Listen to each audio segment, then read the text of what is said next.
DW Africa Link. Today, we direct our attention to South Sudan, a nation in the grip of fresh turmoil.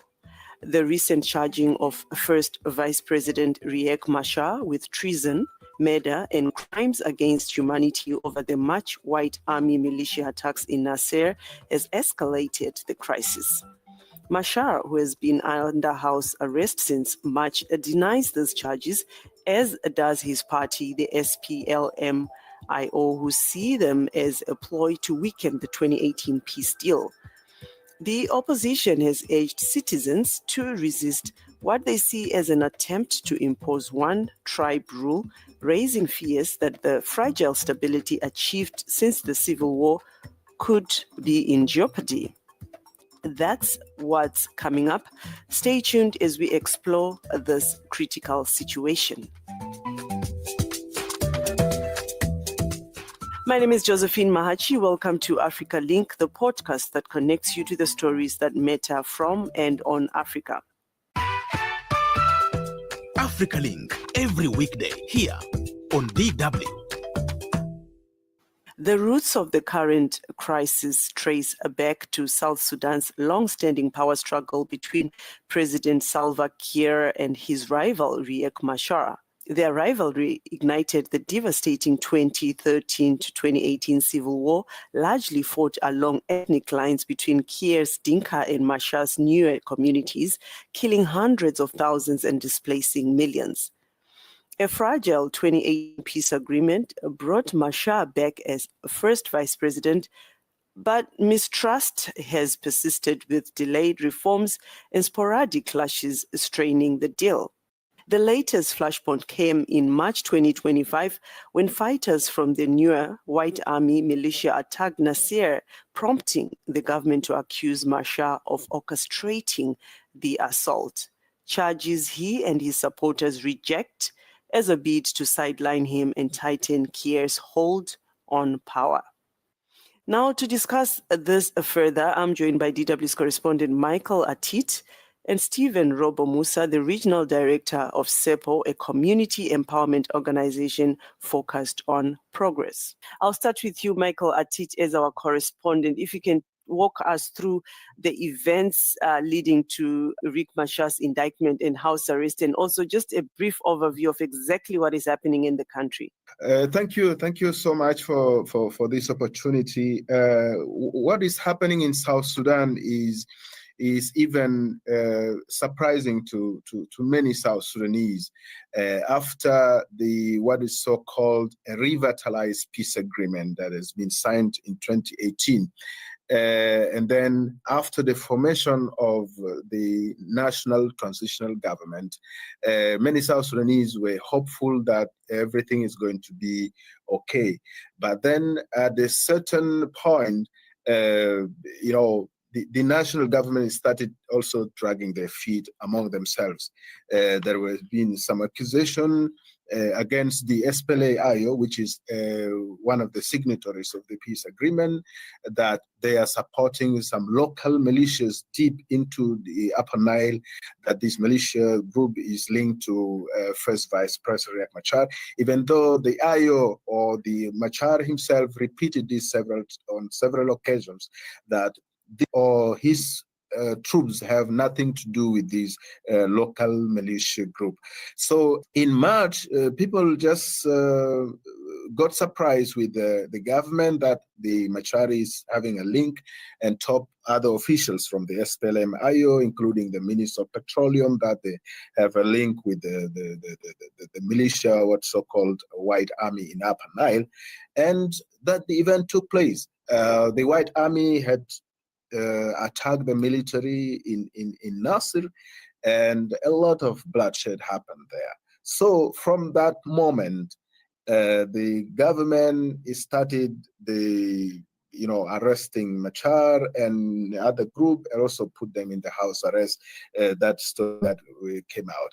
But then people are cautious. People are asking themselves, now, Machar is being indicted, Machar has been accused, Machar is going to the court.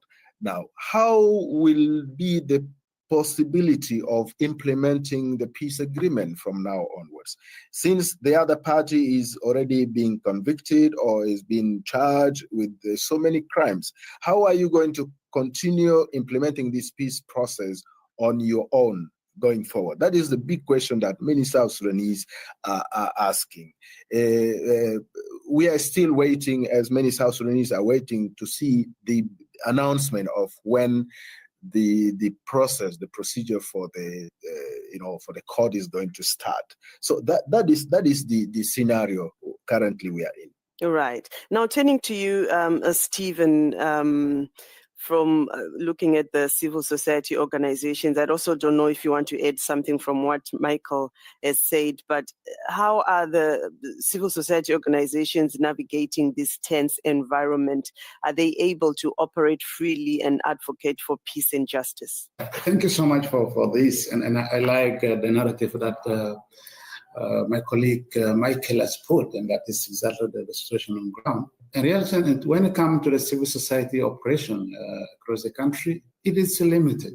As long as you do your work far from advocacy and talking on issues to do with the attached to the politics and current situation, I think you are safe. You can operate within that. But there's a lot of the entire become too sensitive to anything that we are doing as a member of the civil society.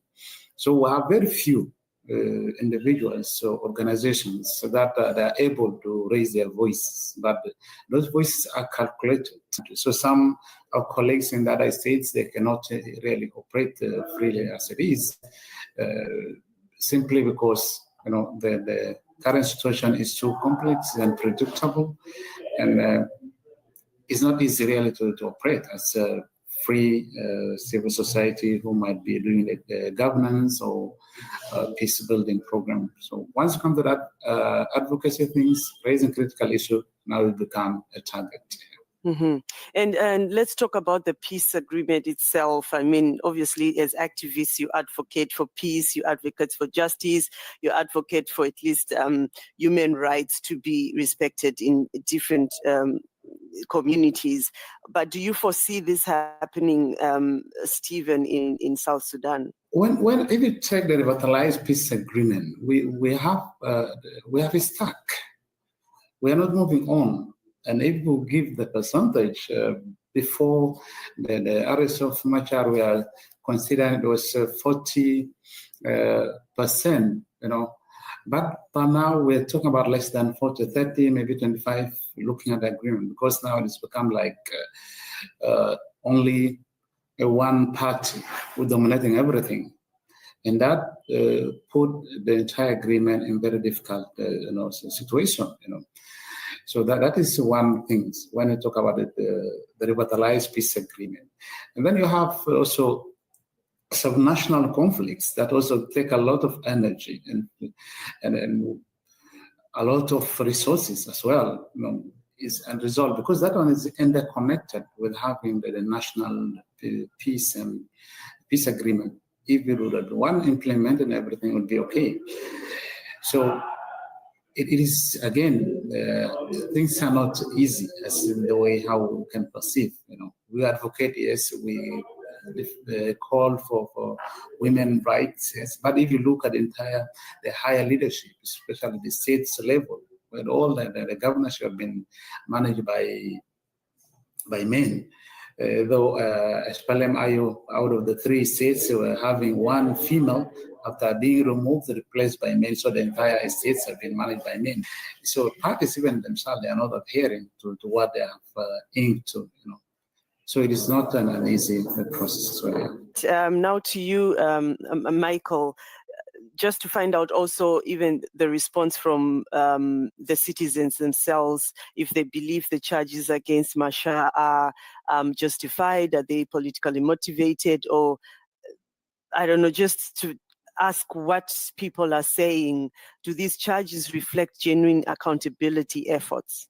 Yeah, maybe to answer that question, I have to look a little bit back. It has been not a secret anymore that on the personal level between President Kiir and Riek Machar, there are a lot of differences. These two men don't come like together, and even the followers have been saying this. And so anything in that regard, people also look at the, at the ethnical background where President Kiir is coming from, and also where Riek Machar is coming from. So it becomes also like a battle between two ethnical groups. That situation is very strong there, and it is very significant also on the shaping the politics in South Sudan. So if you look to answer your question, if you look at the charges put against Machar, the timing of the charges itself, has a lot of question. At the time where the two parties or even the other signatories are supposed to, by now, would have been fully implemented the peace agreement, and now people would have been talking about the new elected government since 2022 forward. But now we are still, again today, talking about a full implementation of the peace agreement, and as maybe Stephen put it, even 60 or 70% of this peace agreement has not yet been implemented.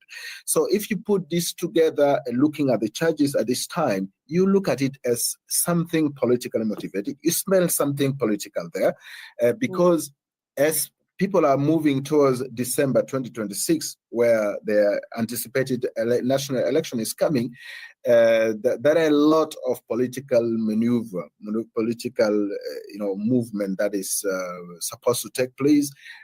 So it seems like the government maybe wanted to sideline, to cripple down the SPLA-IO, so that they go to national election in December 2026, where they see no any party like to contest, or any party like to challenge them in this credibility of the election that is coming. So this is not a secret anymore. This is an open secret for many South Sudanese that these charges put against Machar and his colleagues are politically motivated.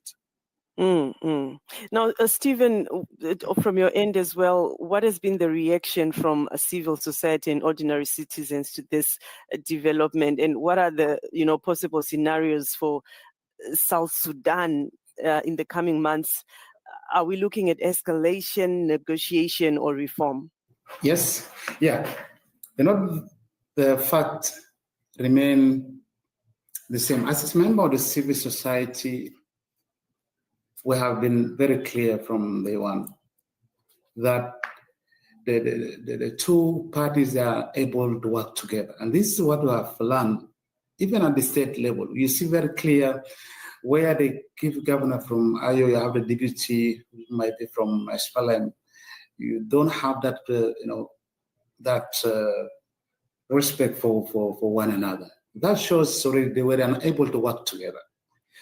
Though we have, welcomed that the legal procedure, because I've been saying, as members, okay, if there's any criminal charges against Machar, then let it be pronounced so that the public know, and let that be, in transparent manner, so that he be able to defend himself with his lawyers, because he has been there in confinement for a good number of months. So now the fear is, as Akil said, the timing of this pronouncement has got a negative reaction among the community, and people already taking from that tribal angle.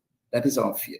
So the possibility of having violence in the country is higher, because the way how you hear people around, the way how you monitor the young people in social media can tell you exactly if this process has been well managed. I think it's become an issue, and that's why you have got the religious leaders become very clear. They're calling the president on his own capacity as the higher authority in the country to to take another way, to look at the issue of reconciliation and forgiveness, so that the country shouldn't get back to total violence where we had to handle.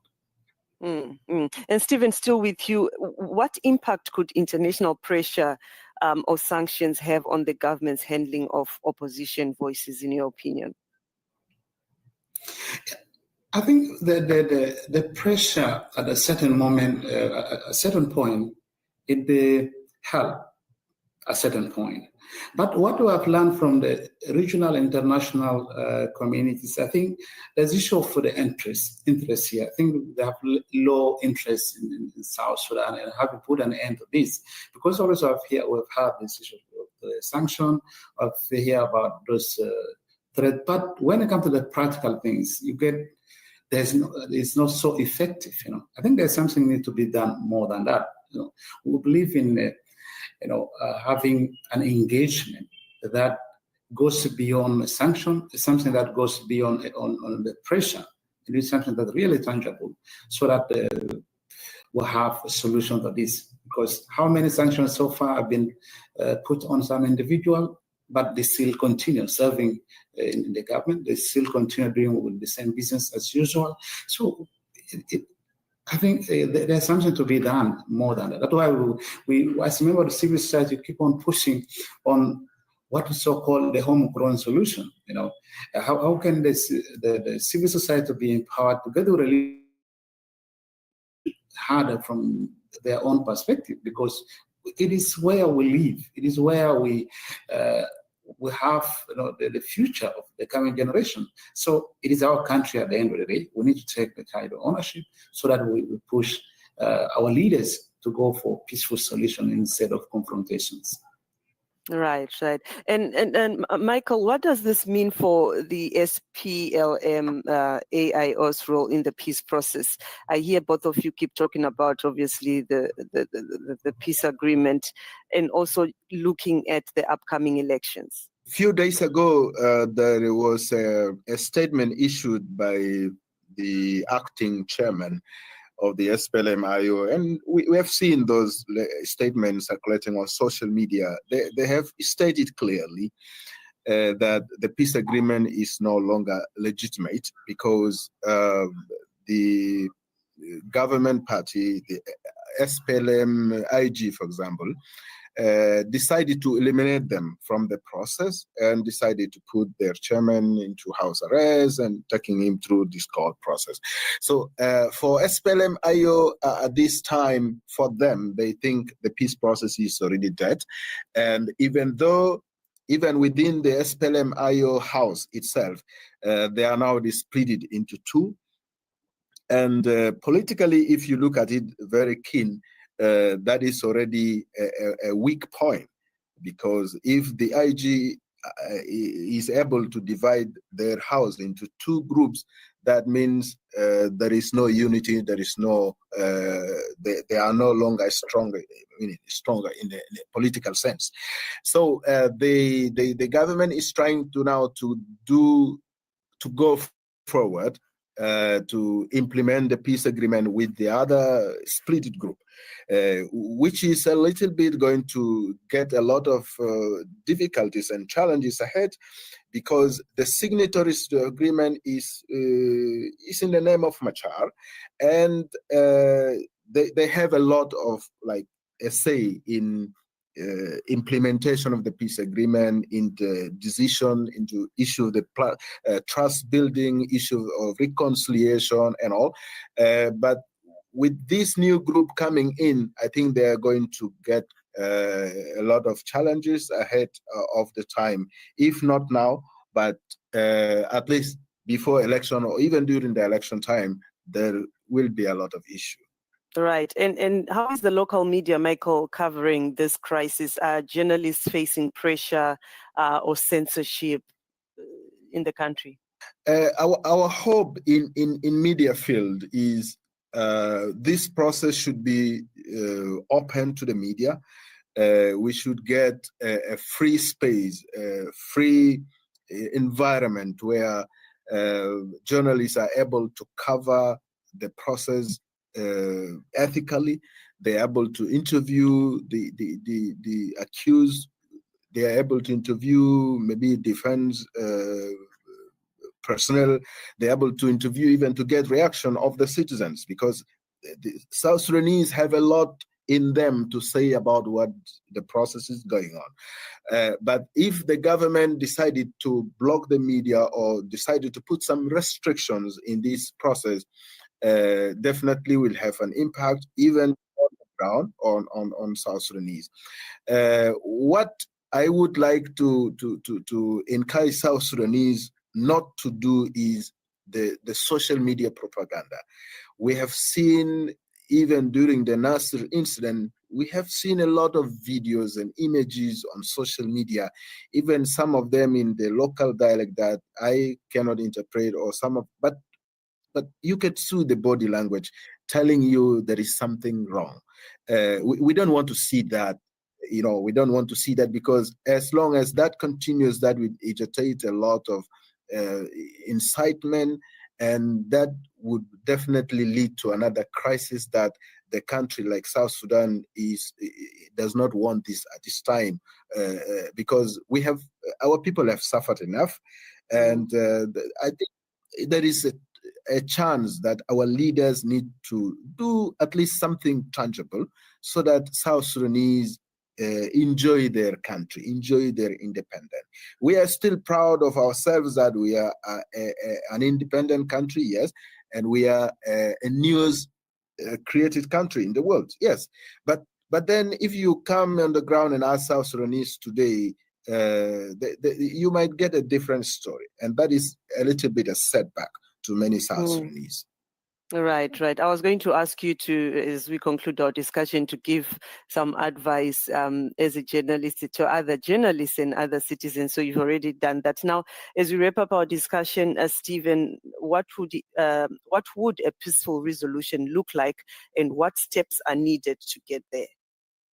I think I have seen the role of religious leaders in South Sudan has been so effective.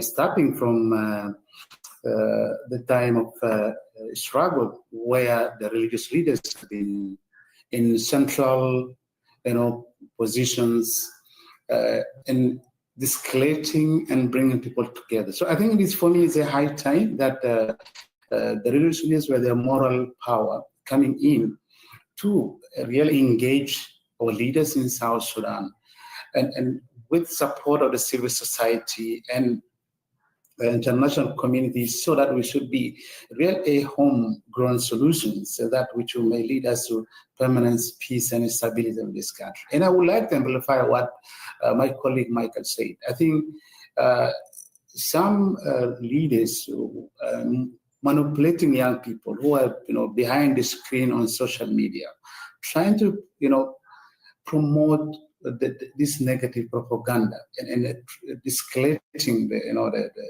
situation in the country. I think it is a high time that as young people in this country, they need to love their country. Yes, with the political leaders, they have their differences, they have issues among themselves, but the future of this country relies on the hands of the young people. And they have that responsibility to prepare the future that they are going for. If they mess it up, that is their country. Any step outside our border, you are a foreigner. So we don't want to be foreign again.